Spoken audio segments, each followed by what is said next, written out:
Hello and welcome to New Pod. A man comes back from the fields exhausted. For one meal, he gives up something that was meant to shape his future. Welcome to a story where an immediate need meets a promise that reaches far beyond the moment. Today, we will tell how Esau sells his birthright.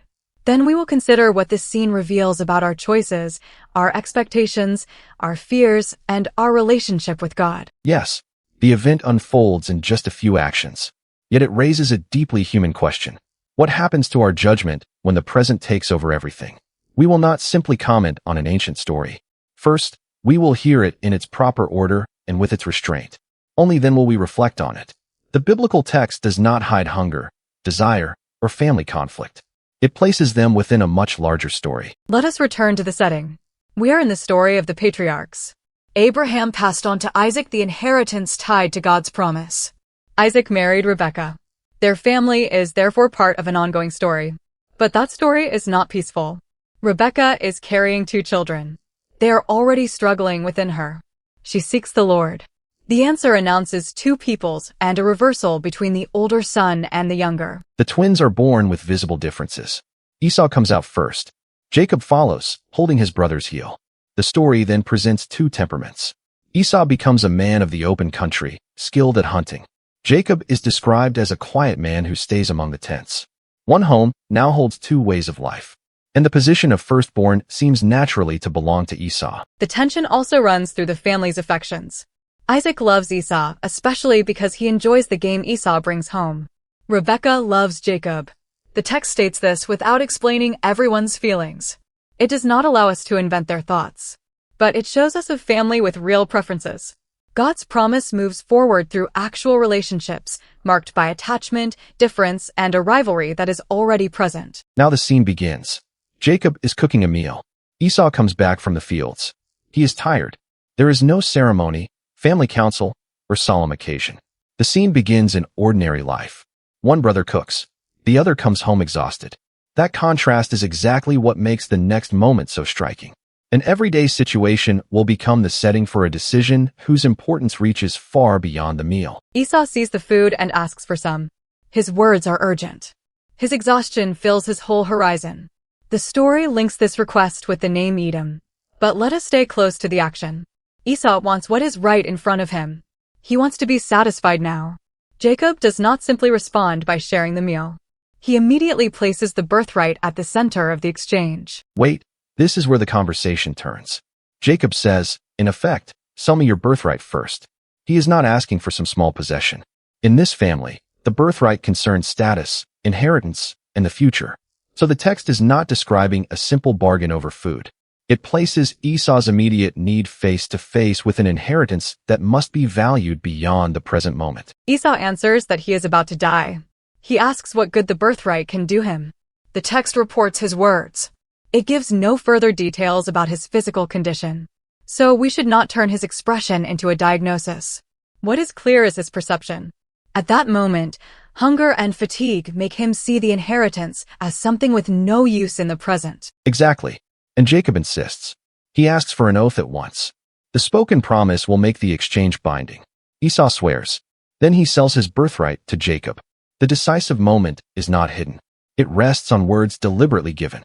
Fatigue explains the pressure, but the story preserves Esau's responsibility for the choice. He does not lose his birthright by accident. He agrees to give it away. Jacob then gives Esau bread and lentil stew. Notice how restrained the narration is. There is no long speech, no added description.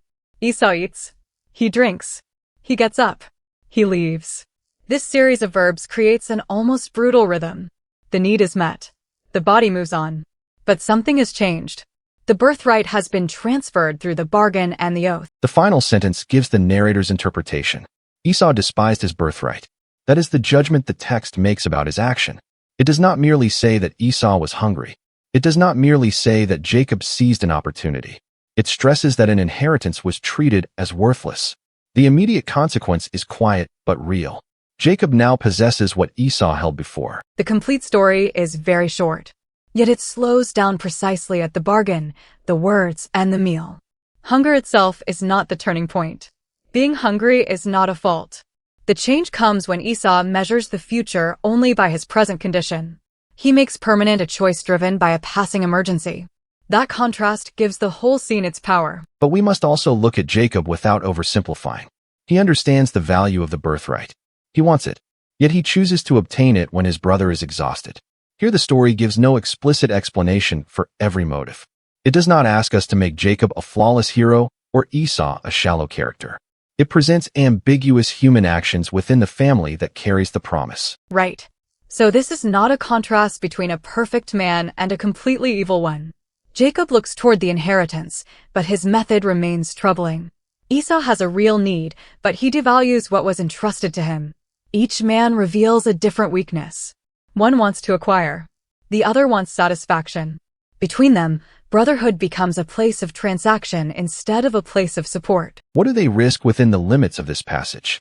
Esau risks his position and the inheritance tied to being firstborn.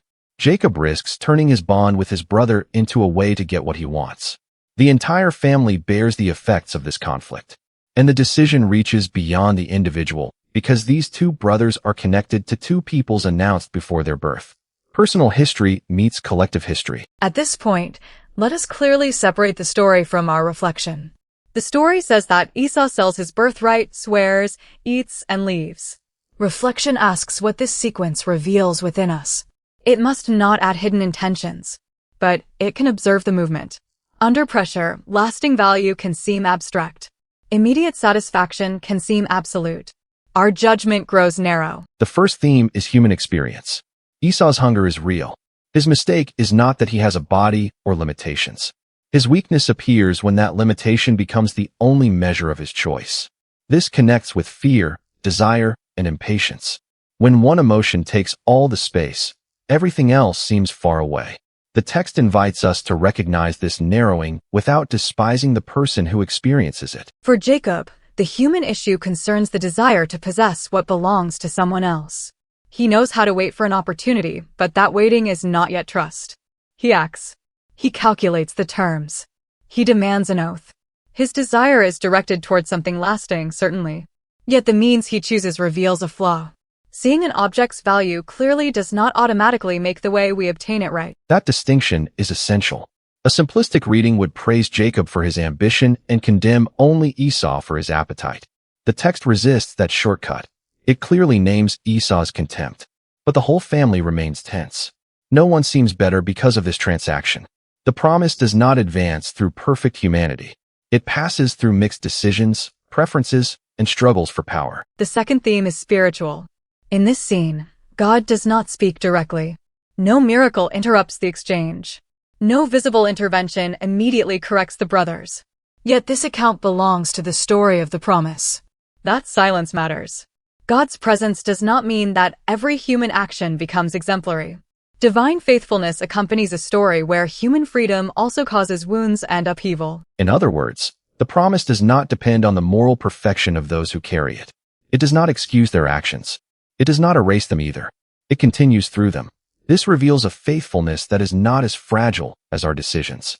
But it never means that every method is legitimate. The story holds together God's sovereignty and the seriousness of human choices. The third theme is biblical. The birthright is not an isolated detail. It concerns inheritance within Isaac's family. Even before the birth, the word Rebekah received announced a reversal between the older son and the younger. The sale, therefore, does not create the entire story by itself. It becomes a human and conflicted step within a movement already woven into the account of the patriarchs. And this step is not the peaceful fulfillment of everything announced. It prepares further tensions. These few verses do not unfold every family consequence. The rest of the story will show that the relationship among Jacob, Esau, Isaac, and Rebekah remains burdened. For now, the passage leaves a clear mark. A meal has ended. A promise remains. The future of the inheritance has changed direction. There is also a contrast between waiting and fulfillment. Jacob wants what belongs to the future, but instead of simply receiving, he tries to secure it. Esau does not want to wait for his discomfort to end.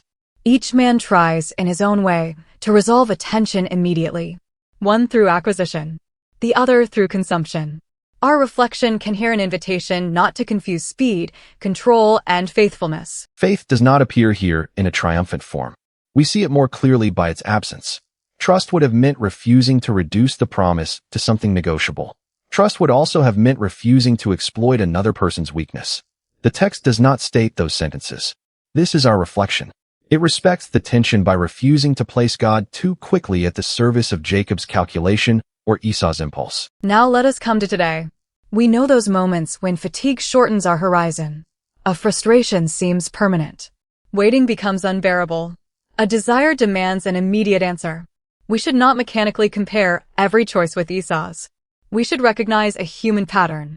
In an urgent moment, we may give away a promise, a relationship, or a responsibility whose value cannot be measured right then. We also know Jacob's position. Someone becomes vulnerable, and an opportunity appears.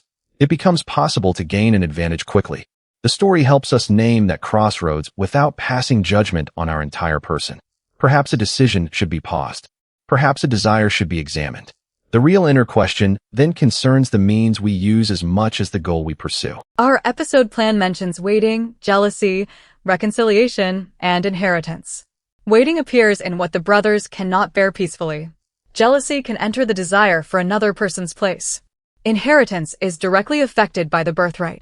Reconciliation has not happened yet.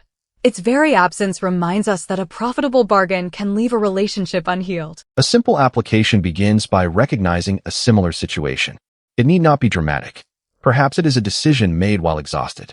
Perhaps it is a promise neglected because its fruit seems far away. Perhaps it is a relationship used to reach a goal. We can simply name the situation honestly, without exaggerating, without justifying ourselves too quickly. Truth often begins with a sober description of what is really happening. Next, we can identify what calls for a decision or a change. Sometimes the first change is to delay an answer. Eat, rest, regain your calm, and then decide. Sometimes we must refuse to take advantage of someone close to us. At other times, we must restore proper weight to a responsibility we received. These are not universal formulas. They are acts of discernment inspired by the story's contrast. This week, the step can remain very simple. Choose one important decision that you will not make in a rush. Write down what matters in the long term. Then speak with someone you trust before committing yourself. If a relationship has been reduced to personal gain, another step is possible.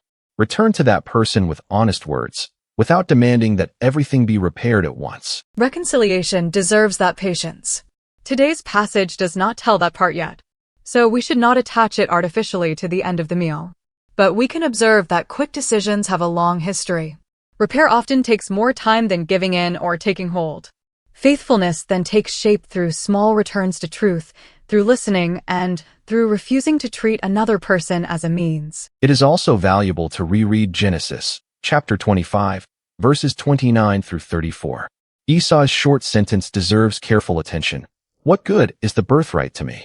It reveals the heart of the conflict. Something can have real value and still seem useless in an emergency. Reading slowly lets us hear the verbs, the oath, the meal, and then the departure. This story, therefore, reminds us of one central truth. In the midst of human decisions, weaknesses, and upheaval, a larger story continues to unfold. This does not make our choices insignificant. Quite the opposite. Words and actions have consequences. But our failures do not bring God's faithfulness to an end. The promise moves forward in a real family, without hiding what causes pain or abandoning the future. Let us also keep the proposed question as a quiet invitation. Each of us can recognize the part of this story that most directly touches life today. It may be Esau's exhaustion, Jacob's desire, the weight of a promise made, an inheritance placed at risk, or the hope for a reconciliation that still seems far away. We do not have to resolve everything now. Perhaps we only need to let the text illuminate one precise point. Let us now take a moment to pray. Lord, open our minds to your word. Through the story of Esau selling his birthright, help us recognize our own struggles. Teach us to welcome your call. Help us move forward with greater honesty, trust, and faithfulness. In our waiting and our decisions, keep us attentive to what has lasting value. Amen. We have seen a meal become a turning point. We have seen the promise pass through fatigue, desire, and conflict. The next step will continue this family story in order. The choices made here did not end Jacob and Esau's journey. They shifted its balance. In the next episode, we will keep following the biblical account, with its tensions, its consequences, and the faithfulness of God that remains.